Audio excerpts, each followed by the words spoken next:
बिहार में होना है विधानसभा, इस कारण से जितने भी प्रत्याशी हैं सबके अटकलें बिल्कुल तेज है, सबकी सांसें इसलिए थमी है क्योंकि अब प्रत्याशियों का जो लिस्ट है वो अंतिम चरण में है। इसलिए सारे प्रत्याशी या तो पटना में है या फिर दिल्ली में है और ऑफिसों का चक्कर काट रहे हैं। और इसी बीच सोचे कुछ काम हम लोग भी कर देते हैं कि कौन सा प्रत्याशी कौन से सीट से अगर चुनाव लड़ते हैं, किस पार्टी और किस गठबंधन से चुनाव लड़ते हैं, तो उसके लिए क्या कुछ संभावनाएं हो सकती है। इस कारण से हमने शुरुआत जो है पूर्णिया के जिला के लोकसभा के एक ऐसे विधानसभा से कर रहे हैं जो सबसे आखिरी क्षेत्र में आता है, जिसका नाम रुपौली है।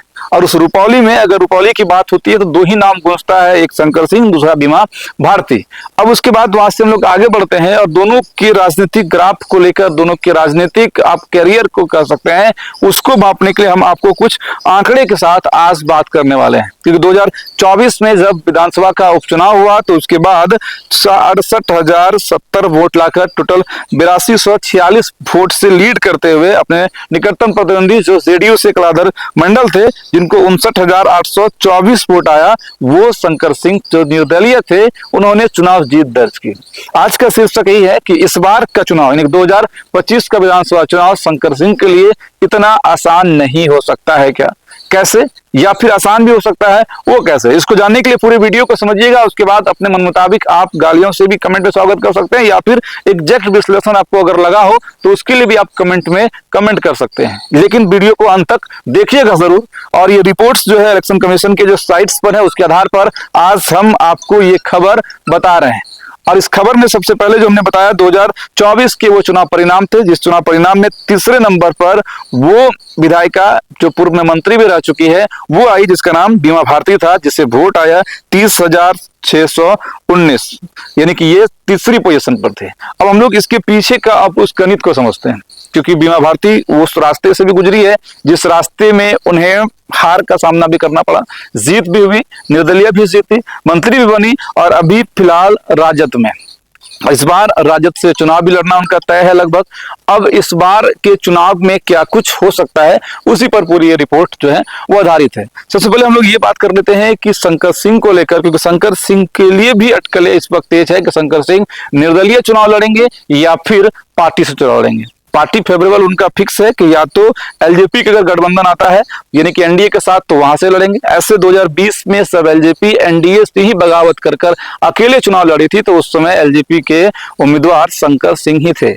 लेकिन अलग बात है किसी कारणवश या जो भी उनका मेहनत हो उनके कारण से वो हार गए थे, लेकिन जो उनका वोट था वो उन्हें मिला था 44,829, जिस वक्त वो एलजेपी में रही। इस गणित को समझिएगा कि एलजेपी में रहते हुए, निर्दलीय रहते हुए और अब भी फिलहाल निर्दलीय है, लेकिन समर्थन जो है वो जेडीयू को किए हुए हैं। कयास ये भी लगाया जा रहा है कि जेडीयू से भी लड़ सकते हैं। अगर जेडीयू से लड़ेंगे तब क्या होगा, निर्दलीय लड़ेंगे तब क्या होगा, उसी पर आपको पूरा ये आज का गणित शामिल है। क्योंकि देखिए दोनों के पास अपना अपना वोट है, अपना खुद का वोट है। क्योंकि अगर शंकर सिंह के करियर को लेकर बात करें तो लगातार 2000 से ही आज तक चुनाव लड़ते आ रहे हैं। एक बार पूर्व में भी जीते थे शॉर्ट पीरियड के लिए, इस बार भी जीते हैं शॉर्ट पीरियड के लिए, यानी कि विधानसभा के उपचुनाव के परिणाम। लेकिन इनके पास अपना एक कोर वोट है जो हर साल इजाफा होता है। अगर 2025-24 का हमने आंकड़ा बता दिया, 2015 के आंकड़े की बात करें तो इन्हें इंडिपेंडेंट कैंडिडेट के रूप में 34,662 वोट मिले थे, जो इनका अपना खुद का वोट है। अब वो कौन लोग हैं वो भी हम लोग आपको आगे बताएंगे कि कौन किसको वोट करता है। ऐसे जातीय अधिकार मतलब आधारित जो वोटिंग है वो बिहार में होता है, ये सब लोग जानते हैं कि जो जिस कास्ट से आते हैं, जिसकी जितनी पकड़ होती है उस हिसाब से लोग उनको वोट करते हैं। लेकिन ये उस समुदाय से आते हैं जहां पर कि इनके लोग जो है इनके लिए मतलब अपने जाति के लिए पूरा जान लगा देते हैं, जिसका एग्जाम्पल आनंद मोहन है या फिर कई सारे लोग हैं, अनंत सिंह है, जिधर रहते हैं आरजेडी में रहते हैं तो आरजेडी में पूरी तरह से सपोर्ट करते हैं, जेडीयू में रहते हैं तो जेडीयू में पूरी तरह से सपोर्ट करते हैं। मानसिकता ये रहता है कि हमारा आदमी जो है वो उस नेतृत्व में जरूर शामिल रहे, जिस कारण से अगर वो राजद में भी रहेगा यानी कि महागठबंधन में भी अगर रहेंगे तब भी हमारे लिए काम करेंगे, हमारे समाज के लिए काम करेंगे, दुनिया के लिए काम करेंगे, क्योंकि एक खून इनके अंदर रहता है राजशाही का, और इस कारण से भी ये लोग लगे रहते हैं।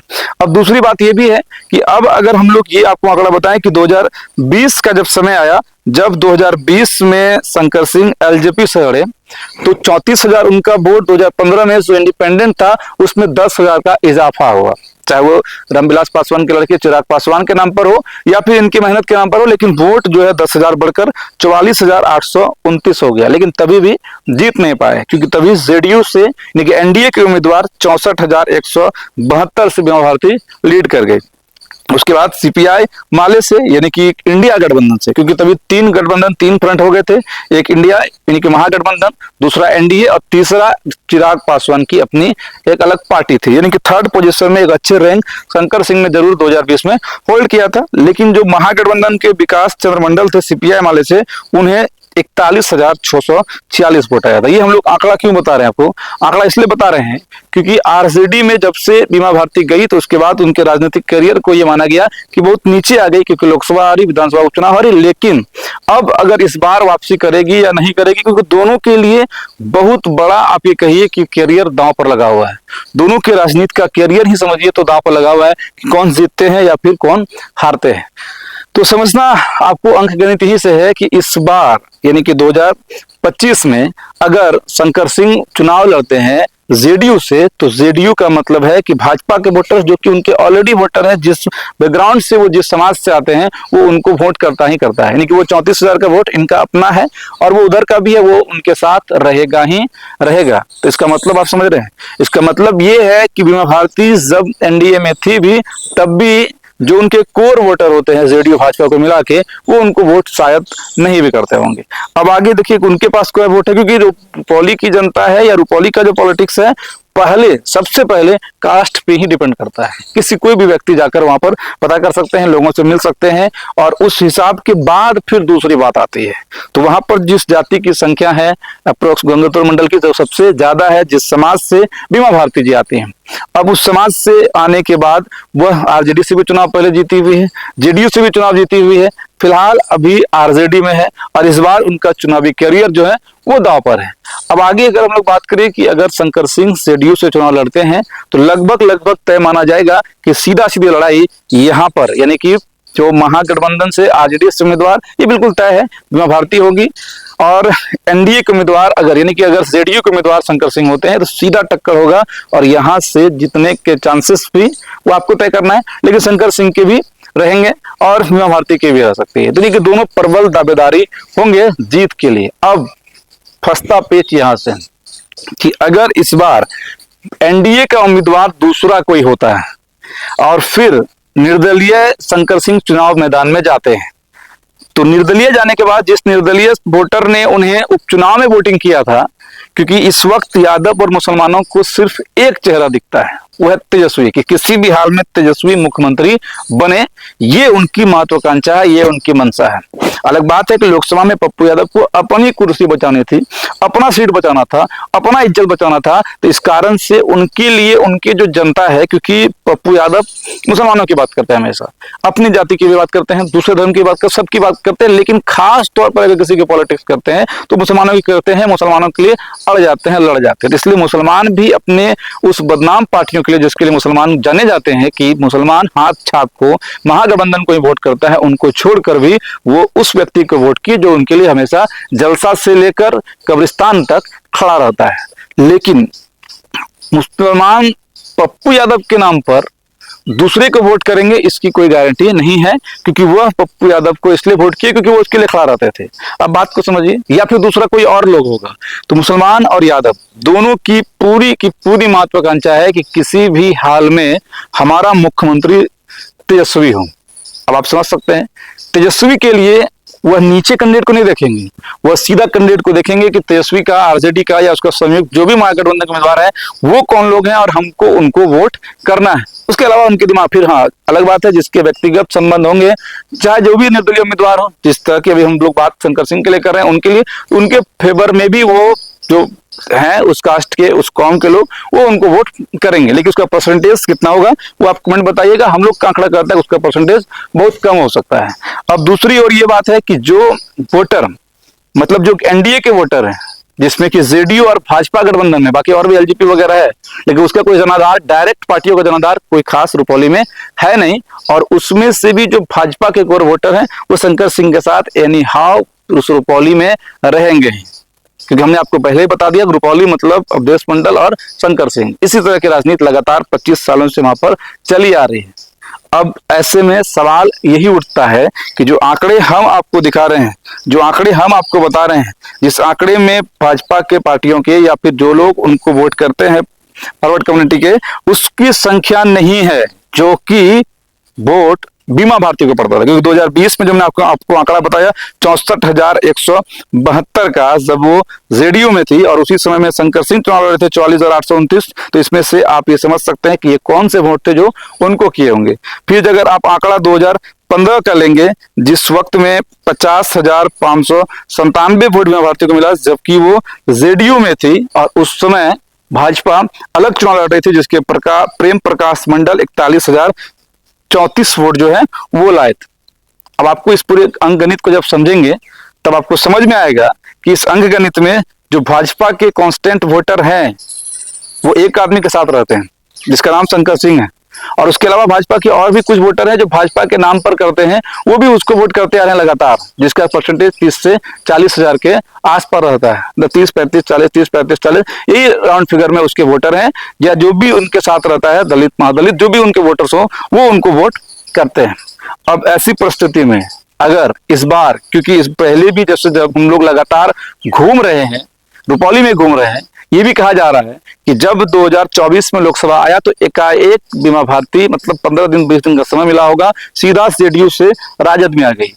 कौन प्रखंड अध्यक्ष हैं, कौन पार्टी के सही नेता हैं, कौन किस तरह की गतिविधि में शामिल होता है, उनको कुछ भी अता पता रहा नहीं। इस कारण से वो ना तो समीकरण को समझ पाई, ना ही जनता उनको समझ पाई। उसके बाद लोग मतलब उपचुनाव आ गया। किसी भी आदमी को चुनाव हारने के बाद एक बहुत बड़ा झटका, एक फ्रस्ट्रेशन जरूर होता है, जो फ्रस्ट्रेशन उन्हें भी हुआ। और उस फ्रस्ट्रेशन के अलावा भी कुछ फ्रस्ट्रेशन हुए, जो पारिवारिक फ्रस्ट्रेशन था, क्योंकि पति जेल में, बेटा जेल में, और इस कारण से भी एक फ्रस्ट्रेशन होता है लोगों को, आर्थिक दिक्कतें आती है। फिर जब उपचुनाव आया, उपचुनाव में भी वो प्रदर्शन इसलिए नहीं कर पाई क्योंकि उस वक्त भी अंडर फ्रस्ट्रेशन कहिए या फिर मनोबल छोटा था, क्योंकि चुनाव जस्ट वो हारी थी और उस वक्त में समीकरण समझ में कुछ आया नहीं। लेकिन इस बार उनके साथ समीकरण में कौन होंगे? यादव होगा, मुसलमान होंगे, और उसके बाद जो उनके खास जाति वर्ग से आते हैं, गंगोत्र मंडल, जो इनके ही इर्द गिर्द में इनकी राजनीति घूमती है, वो होंगे। अब इससे आप खास तौर पर समझ सकते हैं कि इनके जो वोटर्स हैं वो इनके लिए वर्क कर रहे हैं, इनके लिए फील्डिंग कर रहे हैं, और जो शंकर सिंह के वोटर्स हैं वो उनके लिए फील्डिंग कर रहे हैं, और ऐसे में शंकर सिंह का जो वोट है वो इधर शिफ्ट कर रहा है।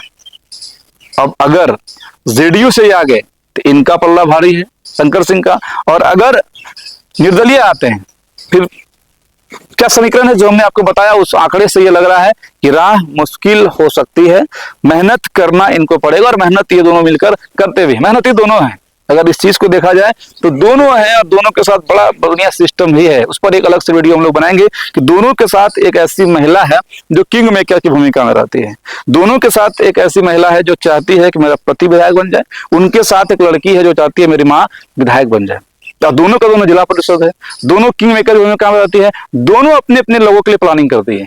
इधर शंकर सिंह की पत्नी प्रतिमा देवी, वो अपने पति के लिए प्लानिंग करती है, और उधर जो उसकी बेटी है रानी भारती, वो अपनी माँ बीमा भारती प्लानिंग करती है। अब इस पर भी हम लोग एक वीडियो बनाएंगे और देखेंगे कि दोनों में से कौन, या फिर चुनाव जीतने के हारने के बाद बनाएंगे कि किंग मेकर रुपौली में कौन बन सका, रानी भारती या फिर प्रतिमा कुमारी, जो दोनों का दोनों जिला परिषद हैं। बाकी ये डिटेल में हमने एक्सप्लेनेशन आपको दिया ताकि आप इस सिस्टम को समझ पाए, और लगातार इस वक्त हम रुपौली के बाद धमधा, धमधा के बाद कस्बा, फिर पूर्णिया, इन चारों के आपको एनालिसिस और भी जहां तक संभव हो सके गंवा देंगे। लेकिन ये एनालिसिस वीडियो हम आपको बता रहे थे किस पार्टी में जाने से, किस सीट से, किस तरह से लड़ने से किनके लिए कितना राह आसान हो सकता है और किसके लिए कितना राह मुश्किल हो सकता है। इस पर आपकी क्या कुछ प्रतिक्रिया है, इसका इंतजार रहेगा। जय हिंद।